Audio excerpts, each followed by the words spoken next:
खाली बस खाली बस इथे उभे अनिल पुढे दाबू नको ना बघ कोणे रे पिछे धक्कामध्ये आगे गणपती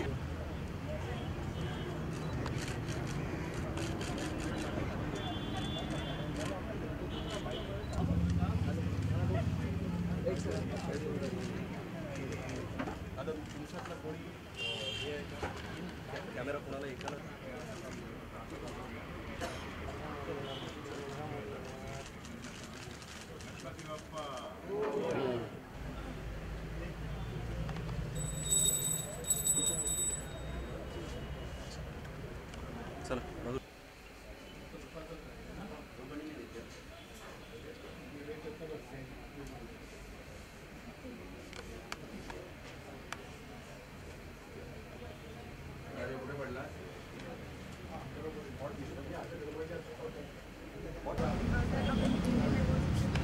एक भाषा में मैं बोलूंगा क्योंकि मैं लगातार फिर मराठी फिर हिंदी ऐसे सर हिंदी चला सो ये भाई बड़ा भाई गुजरने की वजह से ज़रा इस बार गणपति लाए ना लाए सोच रहे थे, लेकिन फिर इस बार नहीं लाएंगे तो अगली बार लाएंगे, तो लाना तो है ही। तो चलो थोड़ा सा थोड़ी सी मायूसी तो होती है, जो बड़े भाई थे उनको मिस तो करते हैं, और वो तो होगा ही, क्योंकि अंदर का सब वो जो है वो संभालते थे, तो फूल लगाने का काम मैं करता था। तो यहाँ आने के बाद पंडाल में तो उनकी कमी तो महसूस होगी, थोड़ी परेशानी होती है। देखेंगे कल से परसों से कैसे होता है।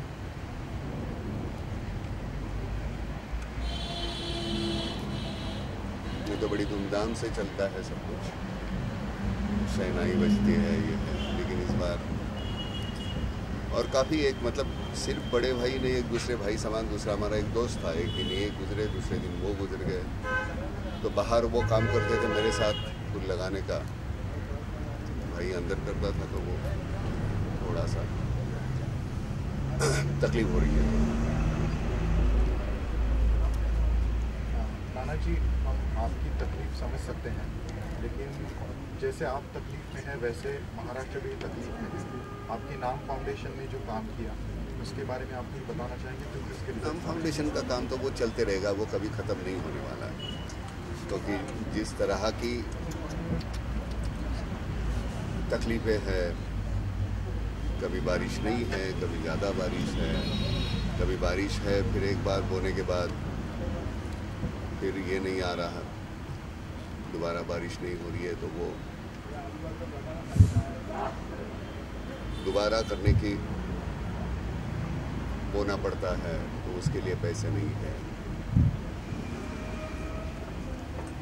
तकलीफें तो है, तो काम तो करते रहना पड़ेगा। इस बार गणेश से क्या मांगे? हाँ, हम कभी किसी से मांगते नहीं है, अपने को जितना हो सके उतना हम करेंगे। मांगना मत, एक बार तुमको इंसान का जन्म दिया है, बहुत हो गया, उसको परेशान मत करो बार बार कुछ मांग के। तुम जो कुछ कर सकते हो वो करो ना, मांगते रहोगे तो कैसे रहे चलेगा, है ना?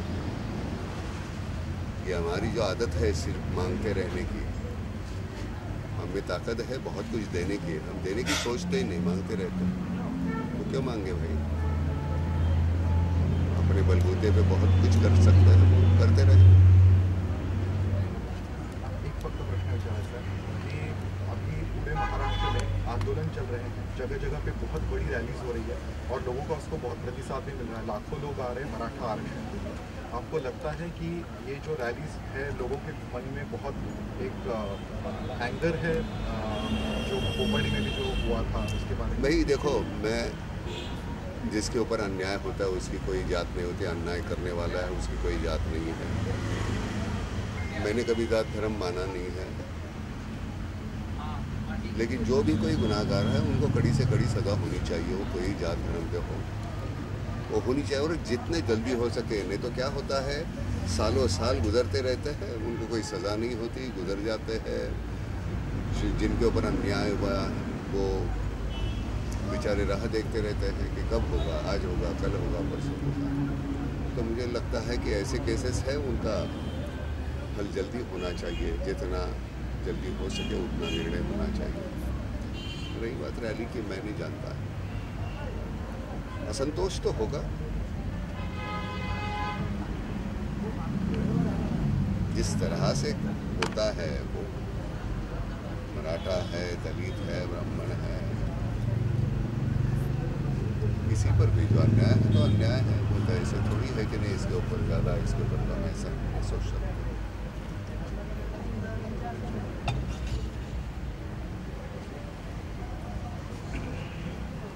हम बहुत जल्दी, हम जब कुछ हो रहा है, घट रहा है, तब हम आगे जाते नहीं हैं। हमारी जिम्मेदारी बनती है जब हमारे सामने कुछ घटता है तो हमको आगे जाना चाहिए, लेकिन उस वक्त हम कुछ करते नहीं।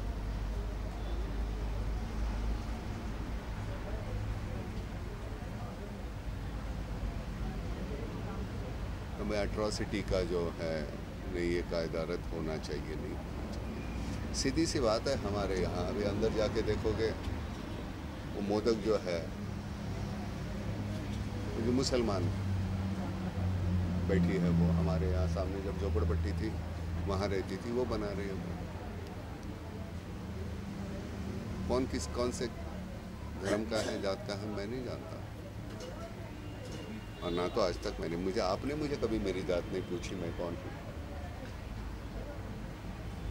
और ना तो मैं बताना चाहूँगा।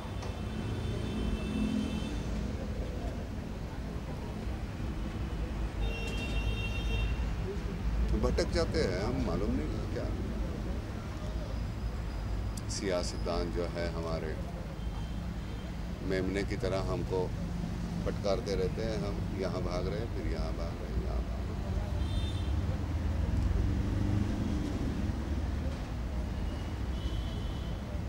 अन्याय जात पर या इसके पर नहीं है, वो व्यक्ति पर हुआ है, उसके बारे में कोई नहीं बोल रहा, उनको घर वालों के बारे में कोई नहीं बोल रहा, पुलिस पर जो अन्याय हो रहा है उनके बारे में कोई नहीं बोल रहा।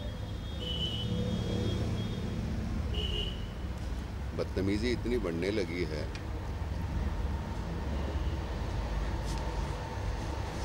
जब तक कड़ी से कड़ी सजा नहीं होती तो ये नहीं रुकेगा। डर लगना चाहिए हमारे कानून का, वो होता ही नहीं।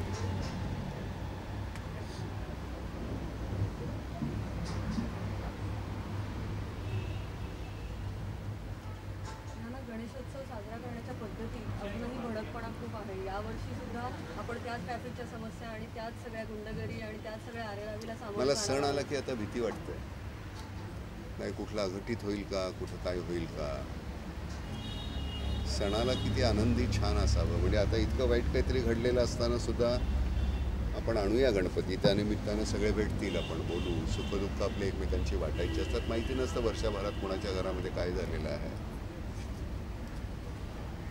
सणाचं सण पण कुठेतरी हरवत चाललेलं आहे, त्याला काय करणार आपण। तुम्ही आपण किती खर्च करतो, किती काय करतो,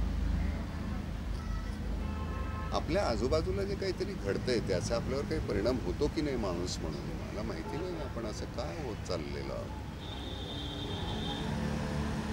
म्हणजे मला खरंच असं वाटतं की अख्ख्या माटुंग्याचा एकच गणपती, अख्ख्या माईंचा एकच गणपती, म्हणजे जितकी स्टेशन तितके गणपती होते, किती प्रॉब्लेम सॉल्व्ह होतील। आपण सार्वजनिक इतके गणपती, नमस्कार तर काय, मी गणपती नाही आणला आणि तरी नुसता नमस्कार केला तरी तो पोचतो, मला ते मी इथून करतोय का मनापासून।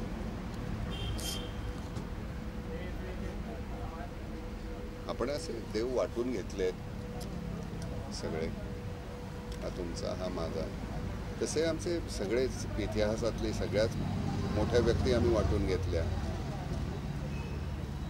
हे तुमचे, हे तुमचे, हे तुमचे, हे माझे, हे ब्राह्मणांचे, हे मराठ्यांचे, हे दलितांचे, असं नसतं रे बाबा। सगळेच आपले स्मारकं उभारली की संपलं असं नाही आहे। तो विचार आपण पुढे नेला का हे जास्त महत्त्वाचं आहे.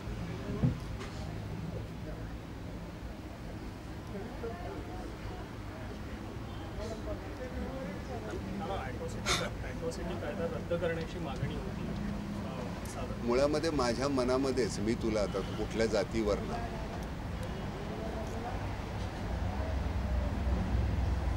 आता कुठल्या ब्राह्मणाला सुद्धा मी म्हणजे ब्राह्मण नाही आहे मी आधीच सांगतो, पहिले मी मानतच नाही, पण ब्राह्मणाला भटुरडा म्हणणं ही सुद्धा चूक आहे. हा सुद्धा ॲट्रॉसिटी कायदाच नाही का. कोणालाही कुठल्या ह्याच्याप्रमाणे मी माझ्या व्यवसायाप्रमाणे आमचे जाती ठरल्या, मी जे काम करत होतो, पण अनुल्लेखानं कोणाचाही अतिशय गलिच्छ पद्धतीनं उल्लेख करणं ही चुकीचीच आहे. त्याला कायदा का लागतो. आमच्या माणूस म्हणून मनात का नाही की नाही बाबा मी तू कोण आहेस, तू अमुक आहेस का, तू इतक्या घाणेरड्या पद्धतीने मी त्याच्याशी का वागावं. आपण परीक्षेमध्ये कसे तुमचे मार्कावरनं तुमचं ठरतं ना, तुमची श्रेणी. तुम्ही थर्ड क्लासमध्ये आहात, सेकंड क्लासमध्ये आहात, फर्स्ट क्लासमध्ये आहात, डिस्टिंक्शनमध्ये आहात, हे तुमचं मार्काप्रमाणे ठरतं. तर तुमच्या बुद्धीवर तुमची आता दाट ठरायला पाहिजे.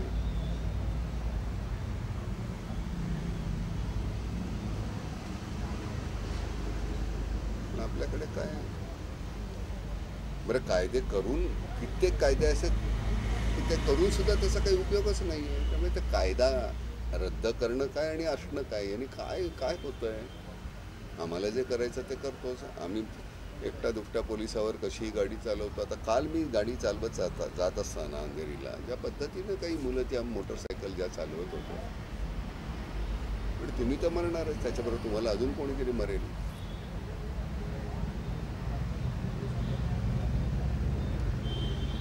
सगळीच तरुण पिढी तशी आहे असातला मुद्दा नाही आहे, पण काही अतिशय नाठाळ फार गलिच्छ वागतात. आणि शिक्षण हे एकमेव गोष्ट आहे की जोपर्यंत तुम्ही ते घेत नाही, सगळी मंडळी जी अशिक्षित आहेत मेनस्ट्रीममध्ये यायला पाहिजे सगळ्यांनी, त्याच्याशिवाय नाही आपल्याकडे काय होणार. जोपर्यंत मुख्य प्रवाहामध्ये सगळे धर्म पंथ जाती येत नाही आहेत, मला कायदा तोच पाहिजे जो तुला आहे, तुला कायदा तोच पाहिजे जो याला आहे. आपल्याकडे सगळे वेगवेगळे कायदे, तुला वेगळा मला वेगळा, काय करायचं.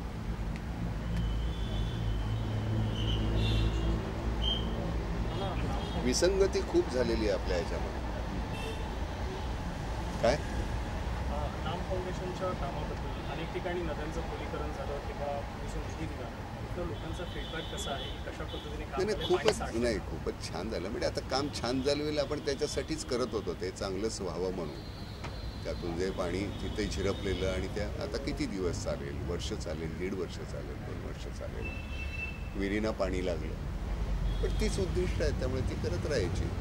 सगळ्यात महत्त्वाचं नामच्या याच्या माध्यमातून आपल्याला शिक्षणासाठी ही जी मुलं आहेत, कारण ज्या फीज आहेत तुमच्या वर्षाच्या, त्या मुलांना नाही परवडत. एक तर राहण्याचा खर्च, खाण्याचा खर्च, पुस्तकांचा खर्च, कॉलेजचा खर्च, याच्यातून अतिशय हुशार असलेली गरीब वर्गातली मुलं, मी खालच्या वर्गातली नाही म्हणत, मी गरीब जे आहेत, सांपत्तिकदृष्ट्या जे कमी आहेत, मग ते सगळ्या समाजातली आणि धर्मातली, त्यांच्या शिक्षणाची आणि आजारपण हे सगळ्यात महत्त्वाचं आहे.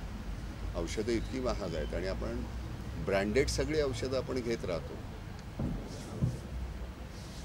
तर त्या ब्रँडेड ह्याची खरी तर ती किंमत त्याची 2 पैसे असते, पण ते विकताना ते 20 रुपयाला विकतात. त्यामुळे ते मूळ जे कुठला घटक आहे त्याच्या आपण कुठली ती जेनेरिक, त्याचा आता आपण काहीतरी सुरू करायचं आहे. आणि शिक्षणाचं, ही 2 महत्त्वाची गोष्टी आपल्याला करता आल्या तर, कारण काय हे पुन्हा आपला किती 2/3 समाज हा तिकडचा आहे, गरिबी याच्यातला, म्हणजे 66%. आणि हे काही मी किंवा आम्ही करून किंवा त्याने हे काम सतत अव्याहत करत राहायला पाहिजे. त्यांना सगळ्यांना त्या 33% जो तुमचा आहे, जो ठीक वर्ग आहे, त्याच्यामध्ये त्याचा 43 कसा होईल, मग 73 कसा होईल, जास्तीत जास्त आणि आपले काही मंडळी बघतो आपण नेते इतके आश्लाद्य आहेत, यावेळी निदान खूपसे बरे पण आहेत, पण काही इतके नाठाळ आणि इतके विचित्र, कुठल्या वर्गाचं काय प्रतिनिधित्व करतात, काय बोलतात, गलिच्छपणा आहे. बरं, त्यांची नावं घेऊन बोलता येत नाही. कधी कधी असं वाटतं की कसं काय हे नेते होतात. फक्त कायदे करून आणि ते बदलून किंवा पुन्हा रद्द करून काही होणार नाही. माणसं म्हणून आपण जर का आपल्याला स्वतःला कुठेतरी अजून सुधारू शकत असू तर, आणि कडक धोरणं पाहिजेत. फार मवाळ असून चालणार नाही. म्हणजे तुम्ही आम्ही सुद्धा नुसतं मवाळ राहून नाही असं नाही. म्हणजे वेळ आली तर मनगट किंवा गचांडी धरण्याची ताकद पाहिजे आपल्यामध्ये. सारखं कोणतरी तो करेल म्हणून त्याची वाट बघायची तसं नाही. तुम्ही कधी सुरू करणार आहात? नुसतंच आपण पाहिल्यानंतर किंवा नुसतं मोर्चे काढायच्या नंतर ते घडत असताना तुम्ही काय करता, त्यावेळी तुम्ही भूमिका काय घेता, ही महत्त्वाची गोष्ट आहे. त्याच्या हातात चाकू होता, त्याच्या हातात गन होती, त्याच्या हातात अमुक होतं, पण तो किती होता? रिव्हॉल्वरमध्ये किती गोळ्या होत्या? 6. तुम्ही किती होतात? 1000. पण तुम्हाला त्या 6 गोळ्यांनी तुम्हाला थांबून ठेवलं आम्ही. म्हणजे हे बोलत असताना तुम्ही म्हणाल की मग तू काय केलंस नाना, पण माझ्यासमोर असा खरंच असा कुठला जर प्रकार घडत असेल तर मला नाही पुढे जायला भीती वाटणार किंवा आपलं काय होईल असा मी नाही विचार करणार, आणि तो करूही नाही. तर काहीतरी होईल. कारण हे नवीन आता मुलांची ही किंवा तिथे असलेला कोणीही, म्हणजे मी मला वृद्धामध्ये नाही गणत, कारण मला कधीच म्हातारा होणं नाही आवडणार. एक थोडासा लल येतो, तुम्ही एखाद्या गोष्टी घडत असतात तुमच्या बाजूला, थोडंसं नैराश्य असतं, पण तरीसुद्धा पुन्हा तिथून उठायचं. सारखं कोणीतरी करेल, सरकार करेल, शेजारी माझा आहे तो करेल, हा करेल, तो करेल, याची वाट बघत बसतो. आजपर्यंत मी पक्ष कुठला घेतला नाही, कुठल्या राजकारणात गेलो नाही, कुठल्या पक्षाची मिराजदारी घेतली नाही. त्याचं कारण तेवढंच आहे, त्या पक्षाची कन्सिस्टन्सी कशी असेल, सातत्यानं ते किती चांगलं करतायत. कदाचित एखादी 2 माणसं चुकीची येतात त्या पक्षामध्ये आणि ते पक्षाची सगळी प्रतिमा ढासळायला ती मदत करतात, आणि सगळा पक्ष मग असं वाटतं की अरे बापरे, हे काय घाण झालं. असा सगळा प्रकार आहे आपल्याकडे. एक, तुम्ही सगळ्यांनी इथे कॅमेरे घेऊन इथं बसलेले आहात, तुम्हाला सगळ्यांना नुसतं रिपोर्टिंग करू नका. रिपोर्टिंगनी मला काय चाललंय, घाण चाललंय बाजूला, त्याच्यामध्ये मला इंटरेस्ट नाही. ते घाण संपवण्यासाठी सुद्धा हे कॅमेरे काय करतात हे माझ्या दृष्टीनं महत्त्वाचं आहे. तेवढं बघा. दरवर्षी तुम्ही इथे येता, चॅनलवर हे दाखवलं तुम्ही, मग नंतर तो विषय संपला असं नाही. ही कॅमेरा म्हणजे एक मोठी तलवार वाटली पाहिजे, त्याची भीती वाटली पाहिजे. ते कसं तुम्ही करताय? ब्रेकिंग न्यूज नुसती आणि माझ्या ह्याच्यावर पहिल्यांदाच बघताय आणि तुमच्या ह्याच्यावर दुसऱ्यांदा तर शिळी झालेली बातमी, असं नको. कुठेतरी तुमच्यामध्ये जसं कायम आपण पुढच्या वर्गात जात असतो तसं वर्षानुवर्ष जसं ते तुम्ही गेल्याही वर्षी आली, 10 वर्षापूर्वी आलीस, आज तुझ्या दृष्टिकोनामध्ये फरक झालेला पाहिजे. वार्ताहर नुसतं नाही राहायचं, नुसतं रिपोर्टर नाही, पत्रकार व्हा तुम्ही. आतमध्ये तुमची एक भूमिका असायला पाहिजे. मग त्याच्याबद्दल मग सोसावं लागतं, मग ते सोसण्याची तयारी ठेवायची. जर ते ठेवणार असाल तर मग, नाहीतर काय होतं, कोणीही येतं. पत्रकारिता ही इतकी साधी आणि सबंग नाही आहे. फार महत्त्वाचा विषय आहे हा. तुमच्यामुळे सगळे सजग होत असतात, पण नुसतं डॉक्युमेंटेशन किंवा नुसतंच दाखवणं, त्याच्या पलीकडचा एखादा प्रश्न तुम्ही मला कुठलाही, मला अडचणीत मी येत नाही, मला देता नाही आलं उत्तर तर मी नाही देणार, पण मला असं वाटतं की तुम्ही आतमध्ये तुम्हाला प्रश्न पडले पाहिजे. गणपतीकडे काय मागितलं हा प्रश्न हा इतका विचित्र आहे तुझा, इतका ढोबळ आहे, तसले प्रश्न नाही विचारायचे, काहीतरी वेगळे प्रश्न विचारायला पाहिजे. मीही नोकरी करतो, मी ज्यावेळी नाटका सिनेमात काम करतो, पण ते सतत तुम्हाला मी काहीतरी नवीन देऊ शकतो का, ही माझी जबाबदारी आहे. पैसे मला तेवढेच मिळतील, कदाचित चांगलं केलं तर जास्त मिळतील, नाही केलं तर कमी मिळतील, पण तो ध्यास असायला पाहिजे. त्यामुळे हा पत्रकारिता हा तुमचा जो आहे तो ध्यास व्हायला पाहिजे. नुसतं रिपोर्टिंग, नुसतंच हे करणं हे नाही चालणार. आणि मीही तुमच्याकडनं अपेक्षा ठेवण्यात काही गैर नाही. तुम्ही माझे आहात, मला हे तुम्हाला सांगायलाच पाहिजे. नाना तुझं हे चुकलं हे सांगण्याची ताकद पाहिजे. पण मग नाना कुठे चुकतं याच्यासाठी त्याचा मागोवा घेतलाच पाहिजे आपल्याला. पण नाना हा मी उगाच प्रातिनिधिक म्हटलं, पण मग कोणीही, मग तो राजकारणी असेल, खेळाडू असेल, कोणीही असेल, आपल्याला कळतं की आता वर्षोनुवर्ष इतके खड्डे पडत आहेत. काय केलं आपण? नुसते खड्डे दाखवणं. कोण जबाबदार आहे त्या खड्ड्यांना? आम्ही सगळे मिळून, सगळे उठून, सगळे जाऊन का नाही त्यांना विचारत? काल निवडून आलेला नगरसेवक वर्षभरामध्ये करोडोपती कसा होतो, हे प्रश्न आम्हाला का नाही पडत? का नाही तुम्ही शोधून काढत? का नाही ते लावून धरत तुम्ही? प्रत्येकाने एक नगरसेवक घेतला वाट्याला, तरी सुद्धा तुम्ही किती बातम्या देऊ शकाल? आणि बातम्या म्हणजे त्यातून काहीतरी निघेल, त्यातून काहीतरी कोणी सलमाननी काय केलं आणि नानांनी काय केलं आणि ऋतिकनी काय केलं आणि कतरीना काय केलं, त्याच्यात काय देणं घेणं आहे? ओठार्थी आहेत सगळे. त्याच्यापेक्षा फार महत्त्वाचं काहीतरी आपल्या बाजूला आणि वाईट घडत आहे, ते वाईट आपण घालवण्यासाठी काहीतरी करायला पाहिजे. आणि करू आपण. असं नाही आहे सगळंच निराशाजनक आहे, पण हे तुम्ही तुमच्या बाजूने ते करायला पाहिजे. काय विचारायचं? धन्यवाद.